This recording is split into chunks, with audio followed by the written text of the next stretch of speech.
ಓಂ ನಮೋ ವಾಲ್ಮೀಕಿಯೇ. ನಮಸ್ಕಾರ ಬಂಧುಗಳೇ. ನಾನು ನಿವೃತ್ತ ಪ್ರಾಧ್ಯಾಪಕ ಡಾಕ್ಟರ್ ಅರ್ಜುನ್ ಪಂಗಣ್ಣವರ್. ಹೇ ಸೀತಾರಾಮ್ ವಾಹಿನಿಯ ವಾಲ್ಮೀಕಿ ರಾಮಾಯಣ ಅಂದು ಇಂದು ಚಿಂತನ ಕಾರ್ಯಕ್ರಮದ 627ನೇ ಸಂಚಿಕೆಗೆ ತಮ್ಮೆಲ್ಲರಿಗೂ ಸ್ವಾಗತ. ಹಿಂದಿನ ಸಂಚಿಕೆಯಲ್ಲಿ ಹನುಮಾನನು ಅಂಗದ,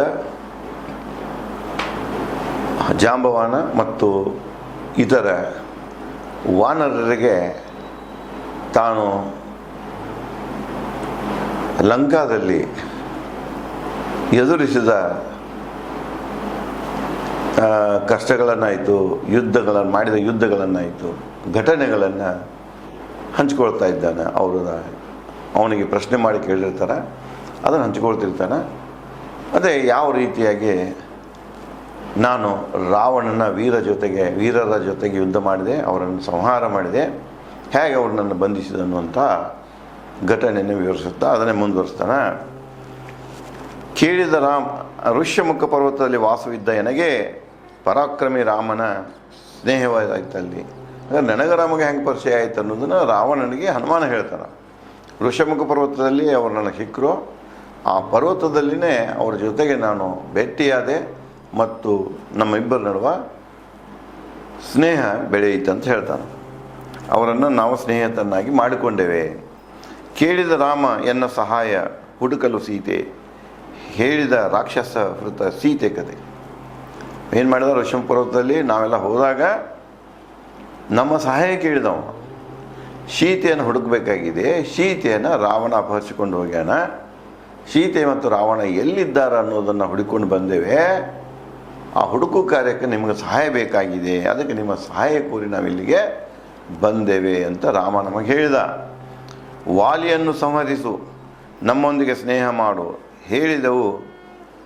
ಸೀತೆ ಹುಡುಕಲು ಸಹಾಯ ಮಾಡುವುದಾಗಿ ನಾವು ಒಂದು ಕಂಡೀಷನ್ ಇಟ್ಟು ಅವನಿಗೆ, ಏನಪ್ಪ ಅಂದರೆ ನಾವು ಸೀತೆಯನ್ನು ಹುಡುಕಿ ಅಲ್ಲೇ ನಾವು ನಿಮ್ಗೆ ಸಹಾಯ ಮಾಡ್ತೇವೆ, ಆದರೆ ನೀನೇನು ಮಾಡಬೇಕಂದ್ರೆ ವಾಲಿಯನ್ನು ಸಂಹರಿಸಬೇಕು. ನೀವು ವಾಲಿಯನ್ನು ಸಂಹಾರ ಮಾಡಿದಾಗ, ವಧೆ ಮಾಡಿದಾಗ ನಮಗನಿಸ್ತದೆ ನಿನ್ನೊಂದಿಗೆ ಸ್ನೇಹ ಮಾಡಲಿಕ್ಕೆ ಅಡ್ಡಿಲ್ಲ ಅಂತೇಳಿ ನಾವು ನಿನ್ನೊಂದಿಗೆ ಸ್ನೇಹ ಮಾಡಿಕೊಳ್ತೇವೆ. ಅಂದರೆ ಮೊದಲು ನಮ್ಮೊಂದಿಗೆ ಸ್ನೇಹ ಮಾಡಿಕೊಂಡು ವಾಲಿಯನ್ನು ವಧೆ ಮಾಡಬೇಕು. ಅವನು ವಧೆ ಮಾಡಿದ ನಂತರ ನಾವು ನಿನಗೆ ಸಹಾಯ ಮಾಡ್ತು ಅನ್ನುವಂಥ ಒಂದು ಕಂಡೀಷನ್ ಹಾಕಿದರು, ಷರತ್ತುಗಳನ್ನು ಹಾಕಿ ಅವನೊಂದಿಗೆ ನಾವು ಸ್ನೇಹ ಒಪ್ಪಂದವನ್ನು ಮಾಡಿಕೊಂಡ ಈ ಒಂದು ಘಟನೆಯನ್ನು ಹನುಮಾನನು ಸ್ವತಃ ತಾನೇ ಹೇಳ್ತಾನೆ, ರಾವಣಿಗೆ ಹೇಳಿದೆ ಅಂತ ಹೇಳ್ತಾನೆ. ಮಾಡಿಕೊಂಡರು ಅಗ್ನಿಸಾಕ್ಷಿಯಾಗಿ ಸ್ನೇಹ ಒಪ್ಪಂದ. ಇಲ್ಲೇ ಅಗ್ನಿಸಾಕ್ಷಿಯಾಗಿ ಸುಗ್ರೀವ ಮತ್ತು ರಾಮನ ನಡುವೆ ಸ್ನೇಹ ಒಪ್ಪಂದವಾಯಿತು, ಫ್ರೆಂಡ್ಶಿಪ್ ಟ್ರೀಟಿ ಆಯಿತು. ಇವತ್ತಿನ ಶಬ್ದ ಹೇಳಿದರೆ friendship treaty between Sugriva and Rama ಒಪ್ಪಿಕೊಂಡ ಸುಗ್ರೀವನ ರಾಜ್ಯ ಮತ್ತು ಪತ್ನಿಯನ್ನು ವಾಲಿಯಿಂದ ಮಾಡಿಕೊಡೋದಕ್ಕೆ. ಅದೇ ಪ್ರಕಾರ ಸುಗ್ರೀವ ಒಪ್ಪಿದ, ಸೀತೆಯನ್ನು ಹುಡುಕಿ ರಾವಣನ ಬಂಧನದಿಂದ ಅವಳನ್ನು ಮುಕ್ತಿ ಮಾಡಿ ರಾಮನಿಗೆ ಪಡೀಲಿಕ್ಕೆ ಸಹಾಯ ಮಾಡುವ ಈ ಒಂದು ಕಂಡೀಷನ್ ಮ್ಯಾಗ ಇಬ್ಬರು ಮಧ್ಯದಲ್ಲಿ ಏನಾಗಿರ್ತದೆ, ಸ್ನೇಹ ಒಪ್ಪಂದ ಆಗಿರ್ತದೆ, ಫ್ರೆಂಡ್ಶಿಪ್ ಟ್ರೀಟಿ ಆಗಿರ್ತದೆ. ಮುಂದೆ ಅದು ಹೆಂಗಪ್ಪ ಅಂದ್ರೆ ಸಾಕ್ಷಿ ಯಾರು ಅದಕ್ಕೆ? ನೀವು ಈಗೇನೋ ಒಂದು ಅಗ್ರಿಮೆಂಟ್ ಮಾಡ್ಕೊಂಡ್ರೆ ಅಗ್ರಿಮೆಂಟ್ ಸಾಕ್ಷಿ ಏನು? ಅಗ್ನಿ ಸಾಕ್ಷಿಯಾಗಿ.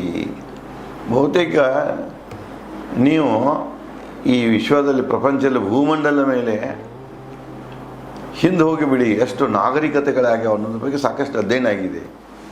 ಗುರುತಿಸಿಕೊಂಡಾರ ಬಹಳಷ್ಟು ನಾಗರಿಕತೆಗಳು ಪ್ರಪಂಚದ ಎಲ್ಲ ಮೂಲೆಯಾಗದ. ಏನು ನಾವು 7 ಖಂಡಗಳನ್ನು ಹೇಳ್ತೀವಲ್ಲ, ಅಮೇರಿಕ ಆಗಿರಲಿ, ಆಫ್ರಿಕಾ ಆಗಿ ಎಲ್ಲ ಆಗದೆ, ಪ್ರತಿ ಖಂಡದಲ್ಲಿಯೂ ಒಂದು ಪ್ರಕಾರದ ನಾಗರಿಕತೆ ಹುಟ್ಟಿ ನಾಶ ಆಗ್ಯಾವ.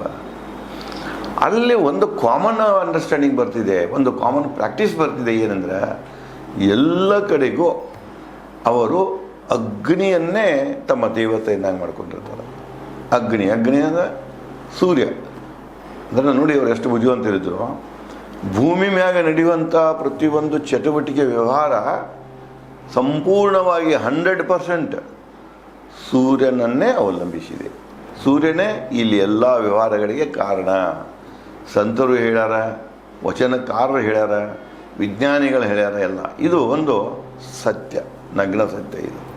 ಸೂರ್ಯ ಇಲ್ಲಂದ್ರೆ ಭೂಮಿ ಮ್ಯಾಗಿನ ಯಾವ ಚಟುವಟಿಕೆಗಳು ನಡೆಯೋದಿಲ್ಲ. ಭೂಮಿ ಇರ್ತದೋ ಇಲ್ಲೋ ಗೊತ್ತಿರೋದು ಏನಾಗ್ತಿದೆ. ಸೂರ್ಯ ಅದಾನಂತ ಅಂದ್ಕೊಂಡು ಈ ಜೀವರಾಶಿಗಳು ಹುಟ್ಟ್ಯಾವ, ಬದುಕ್ತಾ ಇವೆ, ಈ ವ್ಯವಸ್ಥೆ ಇದೆ. ಅದಕ್ಕೆ ಪ್ರತಿಯೊಂದು ನಾಗರಿಕತೆಯಲ್ಲಿ ನಾವು ನೋಡ್ತೇವೆ, ಅದು ನಮ್ಮ ಭಾರತದಾಗಿರ್ಬೋದು, ಭಾರತದ ಹೊರಗಡೆ ಇರ್ಬೋದು, ಎಲ್ಲರೂ ಅಗ್ನಿ ಸಾಕ್ಷಿಯಾಗಿ ಅಗ್ನಿದೇವನನ್ನೇ ಆರಾಧನೆ, ಅಗ್ನಿನೇ ಪೂಜೆ ಮಾಡ್ತಾರೆ. ತದನಂತರ ವಾಯು ಪೂಜೆ ಮಾಡ್ತಾರೆ, ವರ್ಣನ ಪೂಜೆ ಮಾಡ್ತಾರೆ, ಮಳೆಯನ್ನು ಪೂಜೆ ಮಾಡ್ತಾರೆ. ಅಂದ್ರೆ ನಿಸರ್ಗ ಶಕ್ತಿಗಳನ್ನು ಪೂಜೆ ಮಾಡ್ತಾರೆ ಅವರು. ಜನ ಅವದನ್ನೇ ದೈವ ದೇವರಂತ ತಿಳ್ಕೊಳ್ತಾರೆ. ಅದಕ್ಕೆ ಇಲ್ಲಿ ಅವರಿಬ್ಬರು ಅಗ್ನಿ ಸಾಕ್ಷಿಯಾಗಿ ಏನು ಮಾಡಿದ್ರು, ಸ್ನೇಹ ಒಪ್ಪಂದವನ್ನು ಮಾಡಿಕೊಂಡ್ರು. ಹೊಡೆದ ವಾಲಿನ ಒಂದೇ ಬಾಣದಿ ರಾಮ. ಆ ಒಂದು ಸ್ನೇಹ ಒಪ್ಪಂದದ ಪ್ರಕಾರ ರಾಮ ಏನು ಮಾಡಿದೆ, ಬರೇ ಒಂದು ಬಾಣಿನಿಂದ ವಾಲಿಯನ್ನು ವಧೆ ಮಾಡಿದ. ಪಟ್ಟಗಟ್ಟಿದ ಸುಗ್ರೀವನನ್ನು ಕಿಷ್ಕಿಂಧ ರಾಜ್ಯಕ್ಕೆ ಎಲ್ಲ ರೀತಿಯಿಂದಲೂ ಸಹಾಯ ಮಾಡುವೆವು ರಾಮನಿಗೆ, ಸೀತೆ ಹುಡುಕಲು ಕಳಿಸಿದರು ನನ್ನಲ್ಲಿ. ಅವನು ತನ್ನ ವಚನದಂತೆ ರಾಮ ನಡ್ಕೊಂಡ.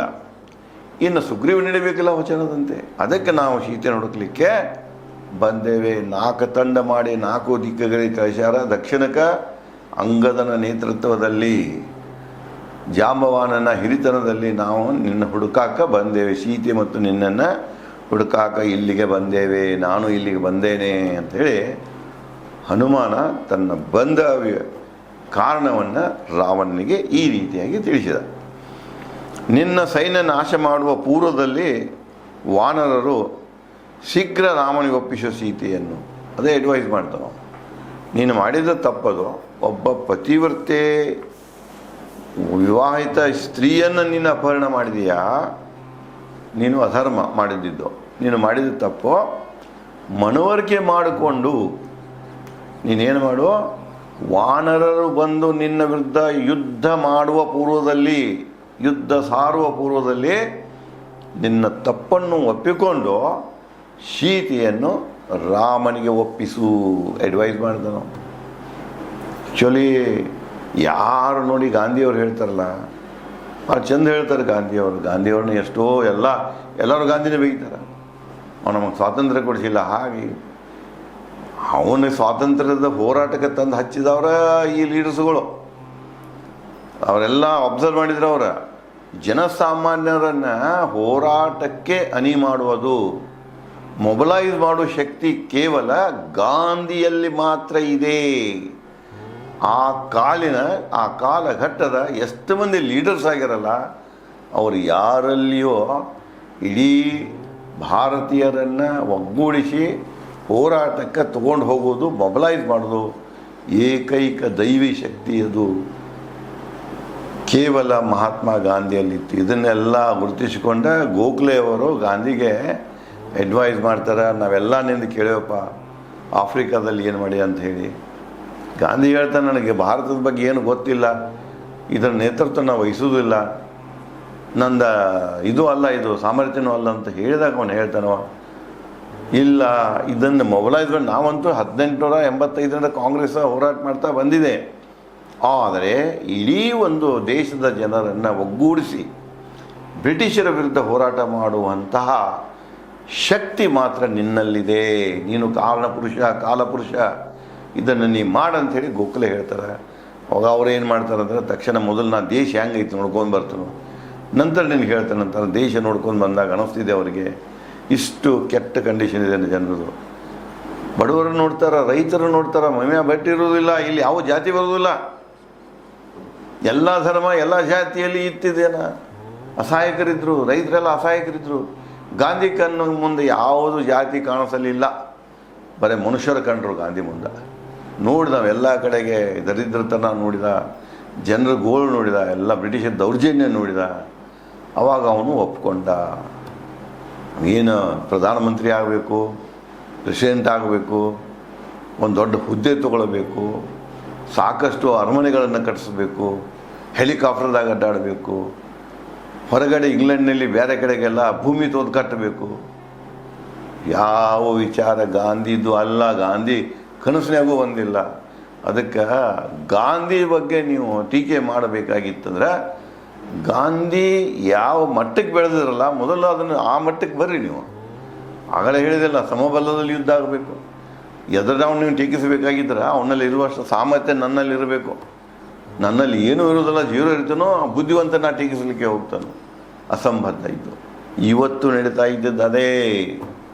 ಎಲ್ಲರೂ ಒಟ್ಟದೊಂದು ಫ್ಯಾಷನ್ ಮಾಡ್ಕೊಂಡು ಬಿಟ್ಟಾರೆ ಗಾಂಧಿನ ಟೀಕಾ ಮಾಡೋದು. ತಪ್ಪದು.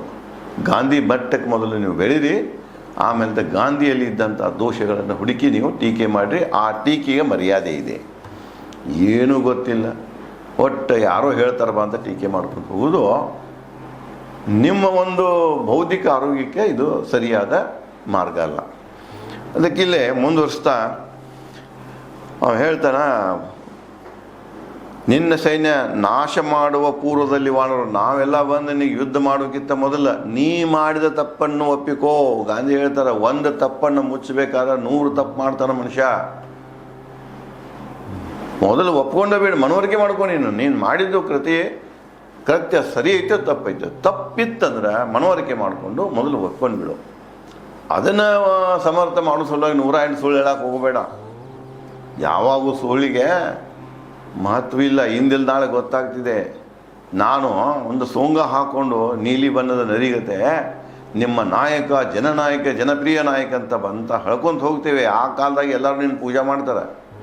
ಯಾವಾಗ ಅವ್ರಿಗೆ ಗೊತ್ತಾಗ್ತಿದೆ ನಿಮ್ಮನ್ನು ಬಳಸ್ಕೊಂಡು ಅವನು ಬೆಳೀತಾ ಇದ್ದಾನೆ, ನಿಮ್ಮ ಬಗ್ಗೆ ಏನೂ ಚಿಂತೆ ಇಲ್ಲ ಅಂತ ಗೊತ್ತಾದಾಗ ಅವಾಗ ಅವ್ರು ಏನು ಮಾಡ್ತಾರೆ, ನಿನ್ನ ತಲೆ ಮ್ಯಾಗಿಂದ ಕೆಳಗೆ ಭೂಮಿಗೆ ಹೋಗಿದ್ದಾರೆ. ವಿಶ್ವಾಸನ ಹೋಗಿಬಿಡ್ತಿದೆ. ಮನುಷ್ಯ ಇವ ಸ್ವಾರ್ಥಿದನ, ಮೂರ್ಖದ, ನಮ್ಮನ್ನು ಮೂರ್ಖ ಮಾಡ್ಕೊಂಡು ಬಂದಾನಂತೇಳಿ ಮಾಡ್ತಾರೆ. ಅದಕ್ಕೆ ಇಲ್ಲಿ ಯಾರೇ ತಪ್ಪು ಮಾಡಿದ್ರಂದ್ರೆ ಮನವರಿಕೆ ಮಾಡ್ಕೊಳ್ಬೇಕು. ಅದನ್ನೇ ಹನುಮ ಹೇಳ್ತಾನೆ, ನೋಡು ರಾವಣ, ನೀನು ಮಾಡಿದ ತಪ್ಪಿದೆ, ಅದನ್ನು ಮನವರಿಕೆ ಮಾಡಿಕೊಂಡು ಸೀತೆಯನ್ನು ಮರ್ಯಾದೆಯಿಂದ ರಾಮನಿಗೆ ಒಪ್ಪಿಸು ಅಂತ ಹೇಳ್ತಾನೆ. ರಾಮನಿಗೆ ಸಹಾಯ ಮಾಡಲು ವಾನರು ಯುದ್ಧಕ್ಕೆ ಸಿದ್ಧ. ದೇವತೆಗಳೊಂದಿಗೆಯೂ, ನೀನು ಹಬ್ಬ ಅಲ್ಲ, ಇಡೀ ದೇವತೆಗಳು ಕೂಡ ಬಂದರೂ ಕೂಡ ಅವರು ಕೂಡ ಯುದ್ಧ ಮಾಡಲಿಕ್ಕೆ ವಾನರರು ತಯಾರಾಗ್ಯಾರ. ಎನ್ನ ಶಕ್ತಿ ತಿಳಿಯದೆ ರಾವಣ ಘೋಷಿಸಿದ ನನಗೆ ಮರಣದಂಡನೆ. ಮೂರ್ಖ ರಾವಣ ನನ್ನ ಶಕ್ತಿ ಗೊತ್ತಿಲ್ಲದ ತಿಳಿದ ನನ್ನ ಪರೊಬ್ಬರೇ ಅಸೆಸ್ಮೆಂಟ್ ಮಾಡ್ದ ನನಗೆ ಮರಣದಂಡನೆಯನ್ನು ಕೊಟ್ಟ ಅಂತ ಹನುಮ ಹೇಳ್ತಾನೆ. ರಾವಣ ತಮ್ಮ ಮೇಧಾವಿ ವಿಭೀಷಣ, ಅಲ್ಲೇ ಅವ್ರು ತಮ್ಮೊಬ್ಬ ಕೂತಿದ್ದ, ಬುದ್ಧಿವಂತಿದ್ದ. ಅವೇನು ಮಾಡಿದ, ನನ್ನ ಪರ ವಿರೋಧಿಸಿದ ರಾವಣ ಕ್ರಮ, ಆ ಮರಣದಂಡನೆ ಕ್ರಮವನ್ನು ಅವನು ವಿರೋಧ ಮಾಡಿದ. ವಿಧಿಸುವುದು ದೂತನಿಗೆ ಮರಣದಂಡನೆ ರಾಜಧರ್ಮ ಉಲ್ಲಂಘನೆ. ರಾಜಧರ್ಮದಲ್ಲಿ ಧರ್ಮ ಅಂದರೆ ಇಲ್ಲೇನಂದ್ರೆ ನಿಯಮಗಳು, ಸಂವಿಧಾನ, ಮುಖ್ಯ ನಿಯಮಗಳು, ಕಾನೂನುಗಳು, ಇವೆಲ್ಲ ಪರಂಪರೆಗಳಿವ.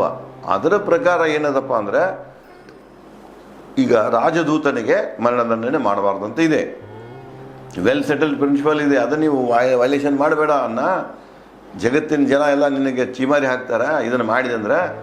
ಅದಕ್ಕೆ ಅವೇನು ಮಾಡಿದಂದ್ರೆ, ಸೂಚಿಸದ ವಿಧಿಸಲು ಬೇರೆ ದಂಡ, ಮರಣದಂಡನ ಬದಲಾಗಿ ಬೇರೆ ದಂಡವನ್ನು ನೀನು ವಿಧಿಸು ಅಂತ ಹೇಳಿ ವಿಭೀಷಣ ನನಗೆ ಹೇಳಿದ. ಕೇಳಿ ವಿಭೀಷಣ ಸಲಹೆ ರಾವಣ ಬೆಂಕಿ ಹಚ್ಚಲು ನನ್ನ ಬಾಲಕ್ಕೆ ಅಜ್ಞಾಪಿಸಿದ. ಆಯ್ತಪ್ಪ ಅಂದರೆ ವಾನರಿಗೆ ಅಗದಿ ಮುಖ್ಯವಾದದ್ದು ಯಾವುದು? ಬಾಲ, ಕಣ್ಣು, ಕಿವಿ, ಮೂಗು. ಮರ್ಯಾದೆ ಹೀನನಾಗಿ ಮಾಡಬೇಕಾಗಿರೋ ಬಾಲಕ್ಕೆ ಬೆಂಕಿ ಹಚ್ಚಿದ ಆಯಿತು. ವಾನರಿಗೆ ಬಾಲದ ಭಾಳ ಪ್ರೀತಿ. ಅದಕ್ಕೆ ಅವ್ರನ್ನ ಅವಮಾನ ಮಾಡುವ ರೀತಿಯಲ್ಲಿ ಅವ್ರನ್ನ ಬಿಡೋದು, ಅಂಗವಿಕಲರಾಗಿ ಬಿಡೋದು, ಇದು ದೂತರಿಗೆ, ರಾಜದೂತರಿಗೆ ಬರುವಂಥ ದಂಡಗಳಲ್ಲಿ ಒಂದು. ಅದಕ್ಕೆ ಅವನು ಇದನ್ನು ಆಯ್ಕೆ ಮಾಡ್ತಾನೆ, ಬಾಲಕ್ಕೆ ಬೆಂಕಿ ಹಚ್ಚಿಬಿಡ್ದು ಅಂತೇಳಿ ಅದನ್ನೇ ಮಾಡ್ತಾನೆ. ಸುತ್ತಿದರು ಸೆಣಬಿನ ಬಟ್ಟೆ, ಈ ತಟ್ಟು ಅಂತೀವಲ್ಲ ನಾವು, ಸೆಣಬಿನ ಬಟ್ಟೆ ಸುತ್ತಿದ್ರು ಎನ್ನ ಬಾಲಕ್ಕೆ ರಾಕ್ಷಸ. ಅಂದರೆ ಆವಾಗ ಆ ಕಾಲದಲ್ಲಿ ಸೆಣಬಿನ ಬಟ್ಟೆ ಉತ್ಪಾದನೆ ಆಗುತ್ತಿತ್ತು. ಅಲ್ಲಿ ನೋಡಿ, ಉಣ್ಣಿ ಬಟ್ಟೆದ ಇದಿದೆ, ಬಳಕೆದಿದೆ, ರೇಷ್ಮೆ ಬಟ್ಟೆ ಬಳಕೆ ಇದೆ, ಹತ್ತಿ ಬಟ್ಟೆ ಬಳಕೆ ಇದೆ, ಸೆಣಬಿನ ಬಟ್ಟೆದು ಬಳಕೆ ಇದೆ. ಅಂದ್ರೆ ಸಮೃದ್ಧ ಕಾಲಗಳವೆಲ್ಲ ಇವೆ. ನಾವೇನು ಹೊಸದಂತ ನಾವು ಅಂತೀವಲ್ಲ, ಎಲ್ಲ ಅವರು ಮಾಡಿಬಿಟ್ಟಿದ್ದನ್ನೋದು. ಇನ್ನು ಇದನ್ನು ನೋಡಿಕೊಂಡು ರಾಮಾಯಣ ಈಗ ಬರೆದ್ರು, ಬ್ರಿಟಿಷರ ಕಾಲಕ್ಕೆ ಬರೆದ್ರು. ವಾಲ್ಮೀಕಿ ಬ್ರಿಟಿಷರ ಒಬ್ಬ ಆಸ್ಥಾನ ಕವಿಯಾಗಿದ್ದ.